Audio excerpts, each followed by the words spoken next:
బొబ్బిలి పులి cinema dialogue మరోసారి గుర్తుకొచ్చింది. కేసు కేసుకి, కోర్టు కోర్టుకి న్యాయం మారితే ఎలా మిలాడ్ అంటూ న్యాయమూర్తి గారే దిగి వచ్చి న్యాయవాదిగా వాదించినటువంటి కేసు. ఇప్పుడు అట్లాంటి వాదనలు కావాలేమో మళ్ళీ సుప్రీంకోర్టు. ఇప్పుడు ఆ మధ్యన వివేకానంద రెడ్డి కేసు, దస్తగిరి, నేను హత్యలో పాలు పంచుకున్నాను, ఇది ఆ గొడ్డలతో నేనే గుండెల మీద వేసాను, నరికిన మాట వాస్తవం, కాకపోతే అది కొంతమంది ప్రోద్బలంతో చేయాల్సి వచ్చింది, నేను పశ్చాత్తాపడుతున్నాను కాబట్టి నేను మిగతా వాళ్ళ పేర్లు చెప్పేస్తాను కాబట్టి వాళ్ళందరిని అరెస్ట్ చేయండి, నన్ను మాత్రం దోషిగా ఉంచొద్దు అని చెప్పి కోరారు.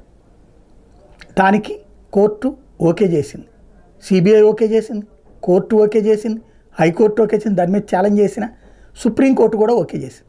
ఇప్పుడు అదే సుప్రీంకోర్టు ఏమంటుంది, కేజ్రీవాల్ కేసులో, మద్యం కుంభకోణం కేసులో మాగంట రాఘవ ఎవరైతే శ్రీనివాసులు రెడ్డి కుమారుడు, అతను అప్రూవర్గా మారితే నిందితుడే అప్రూవర్గా మారితే ఎట్లా అనుమతించేస్తున్నారు అన్నటువంటి విషయాన్ని ప్రస్తావించింది. అసలు మాగుంట శ్రీనివాసులు రెడ్డి మీద కూడా కేసు పెట్టాలి కదా అని ప్రశ్నించింది.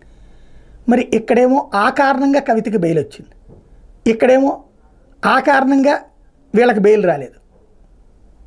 కేసుకి ఆర్గ్యూ చేసే లాయర్లలో పొరపాట, లేదంటే ఆలోచించే తీరులో పొరపాట అర్థం కాని పరిస్థితుంది.